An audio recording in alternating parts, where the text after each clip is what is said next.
When you come into the world, we take on the identity of those who are more powerful than us. What we're looking for is a kind of person who is looking for meaning. What's the meaning of life? Why am I here?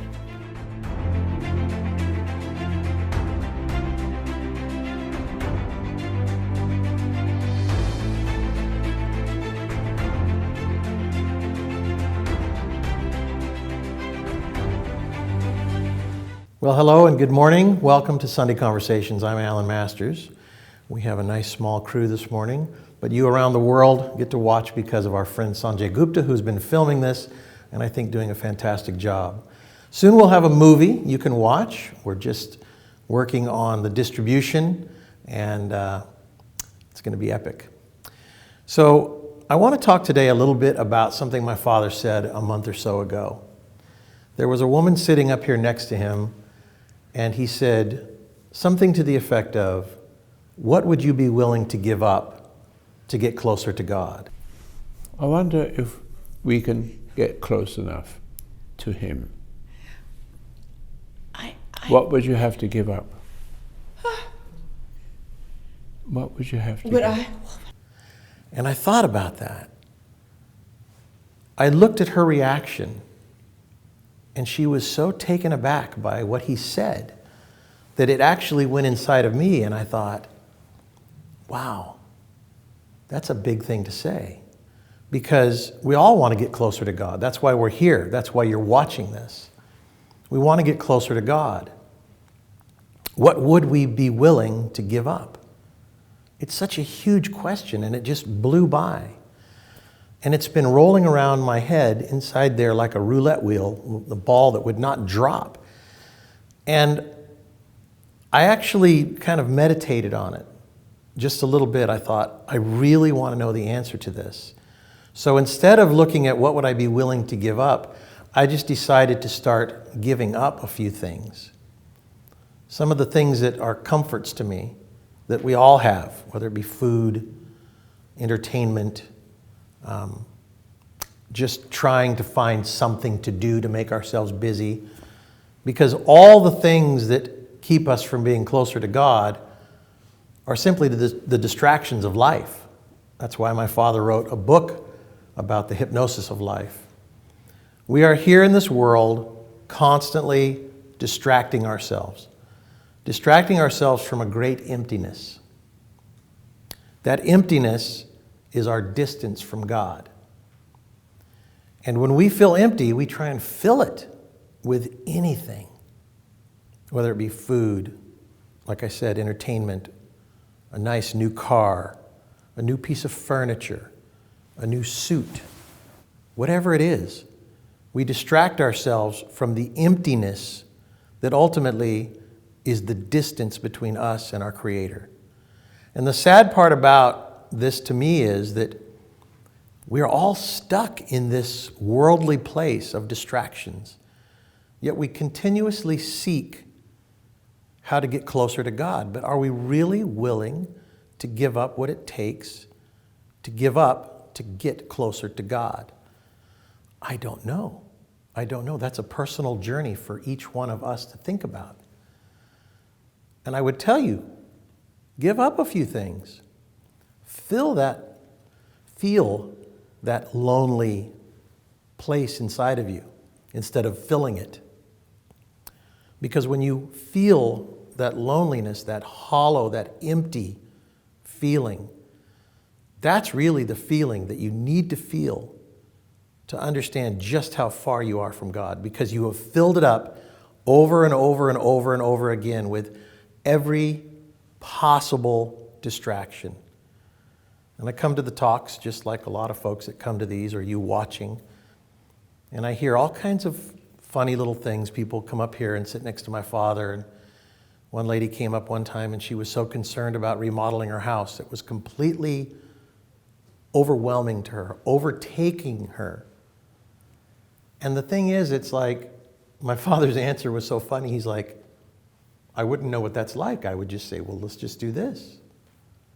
Because what happens is we're striving for for a worldly perfection, whether it be vanity, the nicest house on the block, the nicest suit, the nicest car, the nicest hairdo, whatever you want to say is we're seeking that perfection, but it's a worldly perfection.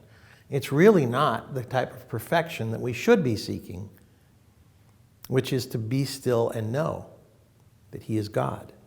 But the problem is we never really are quiet or still. That's what the meditation exercise is about, to help you return, to reboot, catch yourself from falling to temptation of distraction, filling that side of you, that emptiness, with something other than your Creator. Because it's uncomfortable. It's very uncomfortable. So as I've taken some of the things out of my life, I look and I feel like, wow, that's hollow feeling. That's hollow. It's empty. But what is the emptiness? What is it? It's a worldly emptiness that I want to fill up. It's a hunger that I want to fill up because there's a side of me that is hungry. It's almost like a tapeworm on my soul, inside of my soul, that's constantly hungry to be filled full of worldly things, worldly distractions. So I started looking at it, and I started taking more away from myself. More pleasures, simple pleasures, different types of foods. I got sick, so I decided, well, I watched my father. My father can go days without eating. So I thought, well, maybe I'll just eat only good, nourishing things. Man, stop eating your favorite foods for a little while and watch what happens to that tapeworm inside of you that you've given a home to, that we've all given a home to. It starts rolling around and getting angry. And there's really no tapeworm inside of there. It's really you've given a home to the dark side. And it wants to make you feel good. Feel good. And all of us have heard my father. All of us don't feel anything. You don't need to feel anything. So I got rid of all these different foods and I could feel the temptation. Oh, I want some of this. Ooh, a nice coffee would be delicious. It's like coffee, America's amazing drug that we are all paying huge billions and billions and maybe even trillions of dollars. Such a drug. I have the nicest coffee machine I've ever seen in my life. And I look at it now and it calls to me. I'm over here. And I'm like, you just stay over there. So I had a tiny little cup of coffee this morning. I thought, I'll have a little cup of coffee. I had a tiny little bit. And I took 2 or 3 sips and then I felt uncomfortable. I thought, no, I need to just push it away. It's one of those things, I'm feeding something, distracting myself in some way from where I need to be able to do this job, to be able to be clear thinking, to be able to be in my center, in the know thing, where everything is, truthfully, where you have a connection to your Creator that you don't have while it's being covered up with icing, the icing of the world, all the delicious things that we add to our life, the colorful things. One lady was here one day, and she says, I have a problem with vanity. And I thought, well, vanity, that's an interesting thing, because we all want to look nice. We all want to be presentable. I put on my nice Donald Trump tie today. I put on my nice suit today. I want to be presentable. I think there's something to it, but when you start to get high on the vanity, the looks of it, and, oh, look at me, that's when you have to watch that, because then again, you're feeding that dark side of you, that tapeworm on your soul that is distracting you from doing your job. There's nothing wrong with being presentable. There's nothing wrong with dressing appropriately for your job. You don't have to be a bum or dress in flowing robes to show that you have nothing. I've given away all my worldly things. No, that's not what I'm talking about. It's the wrong relationship with all the things that you have, all the foods that you eat, all the places that you go, the entertainment you choose, how you deal with it. Question that. Question why you want to watch a certain TV series. What is it doing for you? Is it pulling you in to a drama, family drama, relationship drama? All these things take you away from where you should be, which is to be in your center, in that no place where you can hear the birds chirping in the trees and the wind blowing, and you can say, this is a beautiful world, but not get high on it. Breathe in a deep breath of, oh, it's mine. It's created for me. It's not like that. It's just to be. I watched the movie The Ten Commandments the other night during the Easter holiday.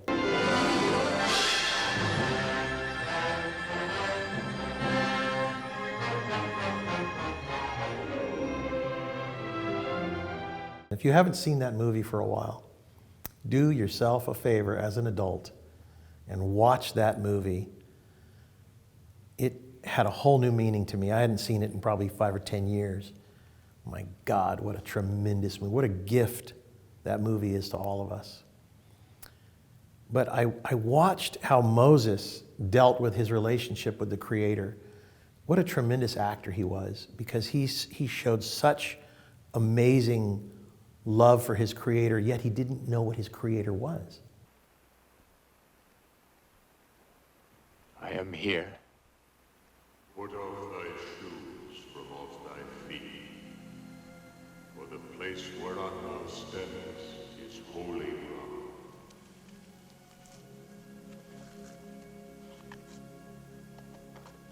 I am the God of thy father,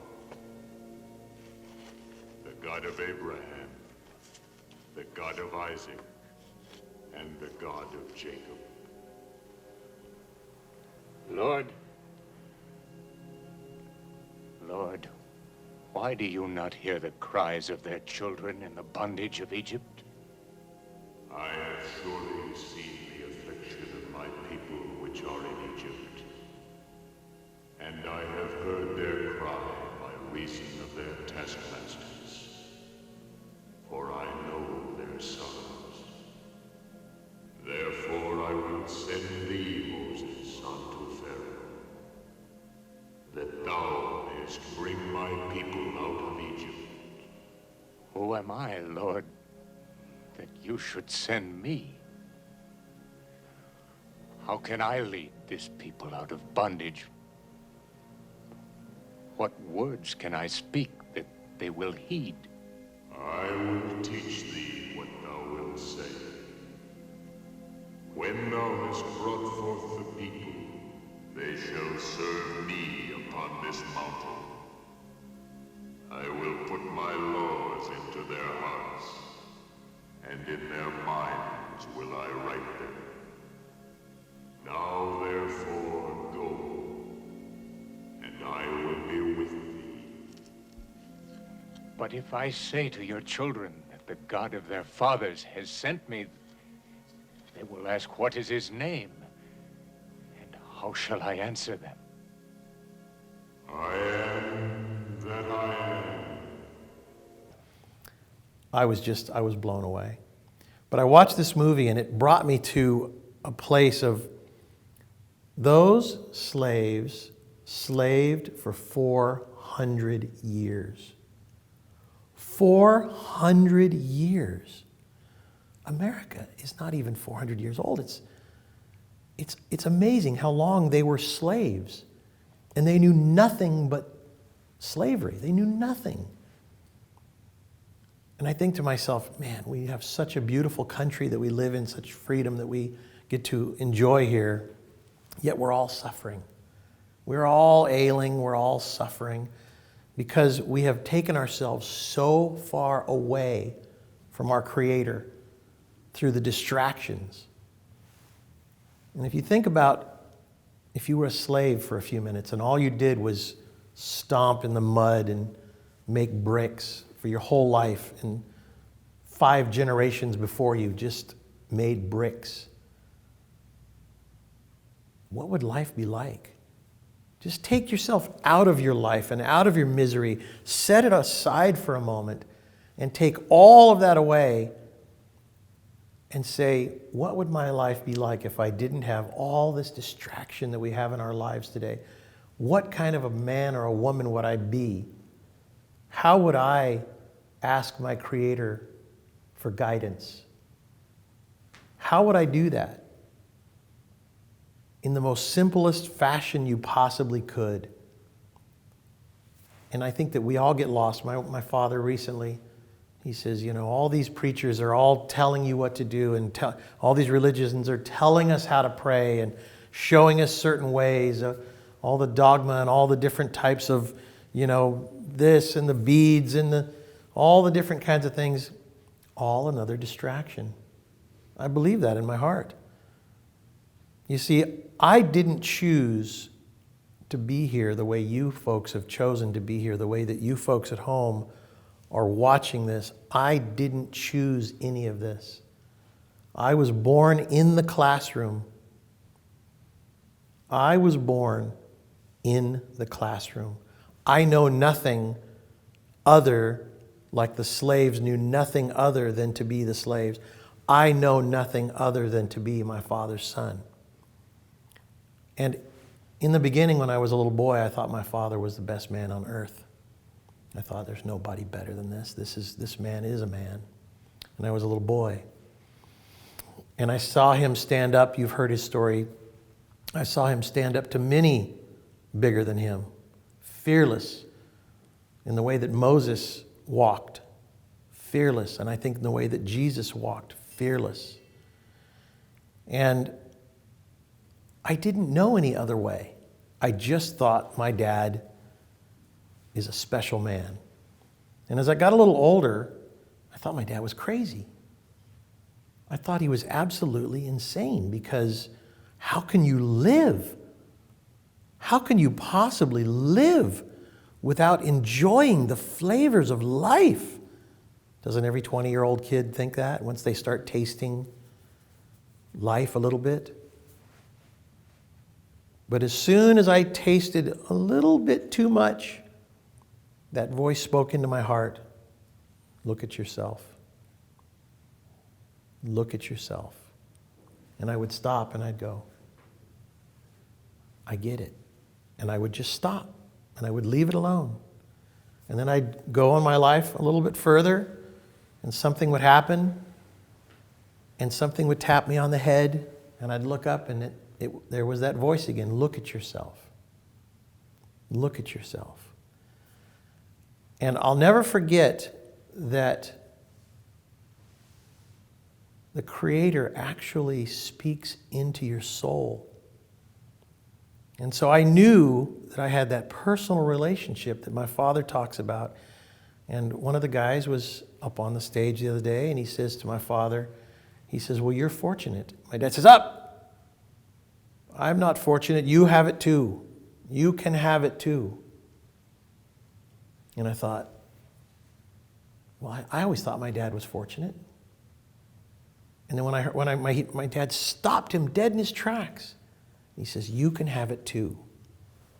Because you have it too. But you have to listen for it. You have to remove the distractions. You have to be willing to give up things to be closer to Christ. The problem is that most of us are not willing to give up much of anything. There's an old saying, Mr. and Mrs. went to church every Sunday. Mr. and Mrs. went to hell for what they did on Monday. We go to church, we go to synagogue, we go for a walk and have a few moments with God, and then we feel good. Then we go back to our lives again. Sometimes even right after church. Go right out, have a big fat breakfast, distract ourselves into oblivion, go home, take a nap, shake it off and say, okay, got church out of the way for the week. But really, I watch my father, and you'll see in the movie, maybe in the clip we should play, where he says, I don't worship, I live it. Worship is hypocrisy. I don't worship, I live it. And I love that. I love that because he does live it. So I hope that all of you at home and here also appreciate the fact that my father is 91 years old. He wanted to be here today, but he's a little under the weather. He says, you know how much I love my work. But I think it's important for many of you who watch these Sunday conversations to see my father on the far side of the bell-shaped curve of life. He's way over here toward the end. And you get to see him talking much quieter, much more simple. He closes his eyes and he, almost like he's looking up into the heavens, and he looks for the answers. He looks for the words, and they come out of him. And I think very soft-spoken. He gives us little pieces of our own personal puzzles, each one of us. Tiny little pieces that bring us all a little bit closer ourselves to the great understanding of that we need to peel off all of the layers of the onion that have been put on us by our families and peer pressure and life and just living in this world. You have to peel them off. You have to peel them off a layer at a time. And we all have to go back to being simple like a child. I watched my grandson. He just turned 1. And I thought to myself, I looked him right in the eye and I thought, how simple that child is. How uncorrupted that child is. That is how we have to be when our end days come. And we need to finish well.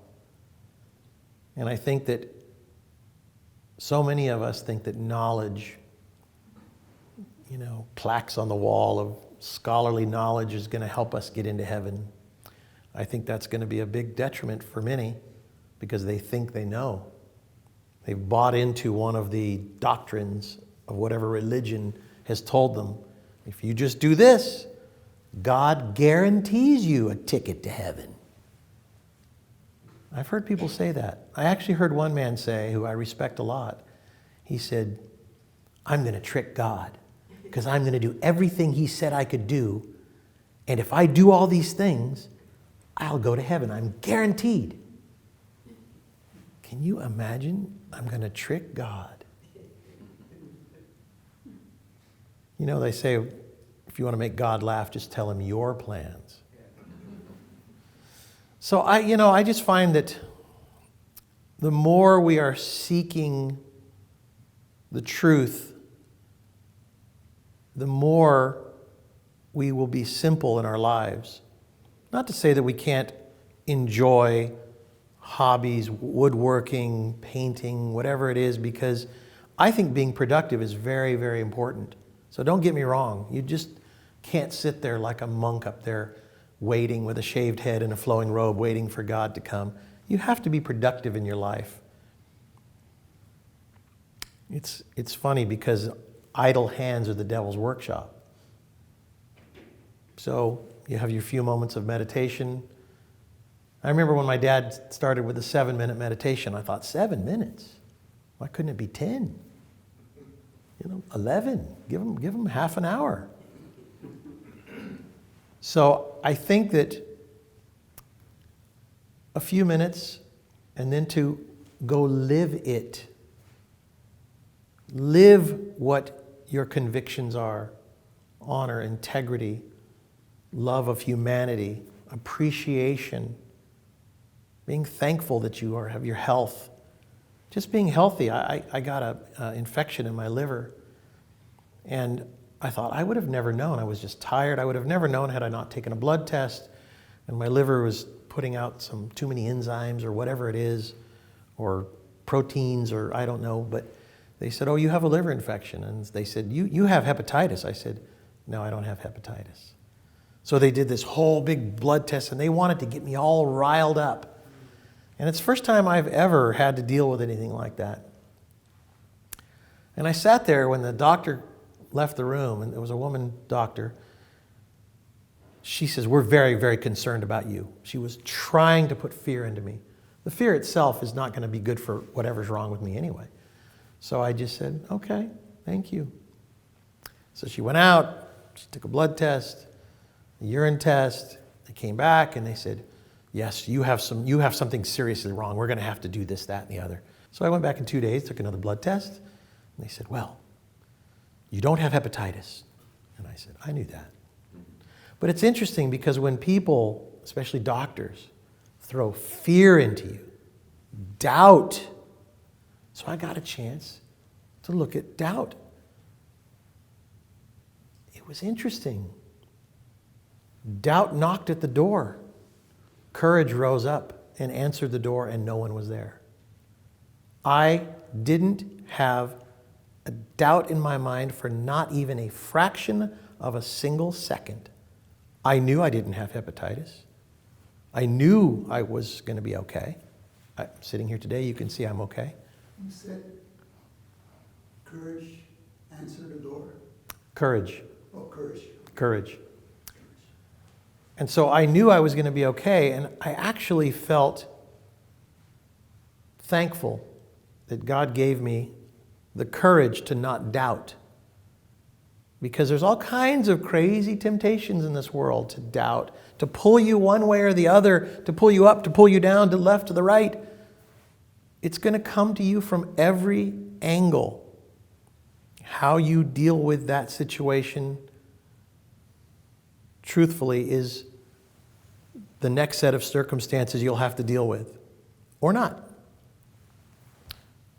Had I reacted and gotten fearful and started doubting, I would have escalated, I believe, whatever was wrong.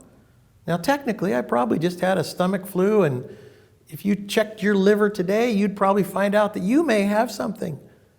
But they wanted me to go get checked out, so I went and got checked out. But it was a very interesting exercise in faith. I watched my father all the time go to the doctors. Oh, well, this and that, and this is going to happen, and that's going to happen, and that doctor's now dead. My dad's still alive. Next doctor. This is going to happen, and that's going to happen, and you have this, and you better do that, and you better do this. That doctor lost his license to be a doctor. He's gone. And then another doctor. This and that and that and this. He's dead. I've watched my father outlive all his doctors, and he keeps himself alive. And boy, is it a journey. Boy, is it a journey. Constantly searching his soul for the answers. Being still. Being quiet. Who am I to tell him what he's supposed to do? I don't know. I'm not a doctor. We have to follow our hearts. We have to seek the answers from our Father in heaven. We can listen to the chatter, as my father says, the babble, babble, babble. Listen to it. Take it under advisement. But at the end of the day, you have to follow your heart. Listen to the voice of the Creator speak into you the answers. That's the hardest thing for all of us to do. We have so many distractions. How does my hair look? How's my car look? I need to wash my car. I haven't vacuumed my car. Oh, the house needs a coat of paint. There's a bird pooping on my front porch. I have to get rid of that bird. I mean, you name it. There are 1,000 distractions. You watch how you react to those distractions. You watch how you react to those things. Sure, you can deal with them. You can wash your car. You can do these things. But it's really interesting when you step back out of the whirlwind of life. It's twirling and twisting and twirling. If it was water, they would call them little eddies. You've seen the water twirl. It'll go behind a rock, and right behind the rock, it'll twirl and twirl and twirl. It's so interesting. It just looks like a little twirl. I thought of a kid that I knew years ago who died. He overdosed drugs. And I saw his nephew the other day, and I said, boy, you look just like your uncle. I said, I saved his life one time. He says, "You did?" And I said, "Yeah, we were in the river out here in Oregon." And he somehow went behind this big rock. And there was an eddy that was twisting and under, on top of the water, you just see this little eddy. But what's interesting is that eddy is pulling down. And so he got in that eddy and it was trying to pull him down and he was holding onto the rock. There was nothing he could do. He started yelling. And so I swam over and crawled up onto the rock from the other side and I pulled him out. It was so hard. Something had a hold on him. And what looks like a little twirling thing on the surface is pulling you down. All those little distractions. And I pulled him out of the water and he said, "You saved my life." And I thought, Spanish word, de nada. My father taught me that de nada means it's nothing, correct? It was nothing for me, but I saved his life. To him, it was a huge thing. When you see one of your friends caught up in a little eddy, there's a lot more going on below the surface. You need to reach out and say, "Hey, brother, hey, sister," whatever it might be. I was born into a life with a father that is a good man, that was endeavoring to find his creator every day of his life. So it took me a long time, and it took a lot of you folks a long time, but it took me a long time to actually reach that point in my life where I actually made a conscious decision to seek the path to Christ. To seek the path to Christ. Not just go to church and sit there and listen. That sounds good. Yeah, that's good. I'll read the Bible. I'm on a journey. I am on a journey. I watch my father. He's been on a journey. He doesn't stop. He doesn't stop. And I think that we all need to have that type of conviction. Happened to be flipping through the channels and I saw some tiny clip from the movie Avengers, and I just stopped right there for just long enough. And there was a guy laying there, he had been shot, and the villain was standing over him. And the guy who was about to die said, "You'll never do this. You'll never be able to get this accomplished." And the guy who had just shot the guy, like, "Who are you telling me? You're almost dead. I'm going to get this accomplished." This is the villain. The guy who was dying, with his last breath, he said, "You don't have the conviction." Didn't Tom Cruise say, "You can't stand the truth"? You can't handle the truth. Thank you. You don't have the conviction because you can't handle the truth. Isn't it really that in our lives? We don't really want to know the truth. We act like we want to know. But when we hear it, it's like, "Oh, soda, give me a soda, give me a candy bar, let me get in my fast car, let me run to go see my friends, let me distract myself," whatever it is. We don't let it just roll around in our head like the roulette wheel, wondering, what truth did I hear today that needs to drop into my soul? Not just stay up there in the head, but at some point it's got to drop, the old penny drops or whatever, drop into your soul and have it become you. The truth becomes you. I was talking about Moses and the Ten Commandments, and I thought, how interesting. Moses kept asking God questions.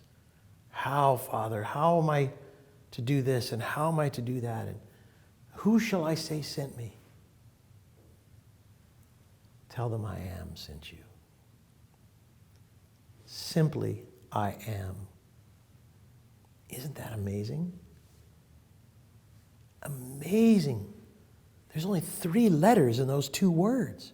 I am. How many of us can say, "I am"? None of us. None of us, because we don't even know what the hell we are anyway. We're a conglomeration of pieces of clay that have been stuck together on this horrible creation that we are, the world, traumas, people being cruel to us hating cruelty, us being dishonest. Each one is a lump of clay, and what we have is this big blob of what we call ourselves. We need to take those blobs off a blob at a time until maybe there's just this little tiny, simple, innocent child still dwelling inside of those blobs of life that have clung on to us, that we've allowed to cling on to us. So when God looks at us and he sees a little simple child, I watch my father and I see him as a simple child now. He can't remember all the words. The intellect is mostly gone. All that intellectual, amazing stuff that we all used to listen to and go, wow. Finding God in physics. My dad reads his book. He says, this is amazing. I can't remember writing it. And I just think to myself, he's now just returning back to the simple child that has few words, but enough to utter the one thing that we all needed to hear that I'm going to say again. What would you be willing to give up to be closer to Christ? That's the question that each of you have to ask yourself today. Pick something, because how do you eat an elephant? One bite at a time. Pick something, one glob, take it off. Tomorrow, take another one off. Life is a journey. You have all the years of your life, but don't waste them. You want to uncover that little child again before the end day, before the day when you want to finish well and you want to say hello to I am. Thank you for coming.